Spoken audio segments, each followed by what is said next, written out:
Hello guys, back to my YouTube channel. তো চলো আজকের ব্লগটা শুরু করলাম একদম সকাল থেকে। আজকে দেখো সকালবেলা হচ্ছে, আজকে আর কি ভোরবেলা একটু বৃষ্টি হয়েছিল, তো তার জন্য দেখো একটু সকাল থেকে একটু মেঘলা করেছিল, তারপরে কিন্তু হচ্ছে রোদ বার হয়েছে।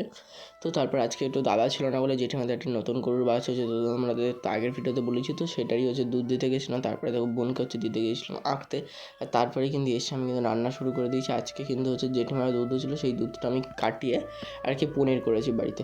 তো আজকে হচ্ছে এই যে পনিরগুলো ভেজে ভেজে হচ্ছে তরকারি করব। তো চলো পনিরের তরকারিটা আমার করা কমপ্লিট। আর স্নান আজকে না করে কিন্তু আমি আগে খেতে বসে গেছি। সত্যি বলতে সকালবেলা আজকে কিছু খাওয়া হয়নি বলে খিদে পেয়েছিলো, তো আমি আজকে স্নান না করেই কিন্তু বসে গেছিলাম। তারপরে দেখো আজকে হচ্ছে স্নান করতে করতে সন্ধে হয়ে গেছিলো। সন্ধে তো ওই আরও কাজ বাজ করছিলাম টুকটাক, তার জন্য। তো তারপরে দেখো আজকে আবার দিদি এসছে বিকেবেলা।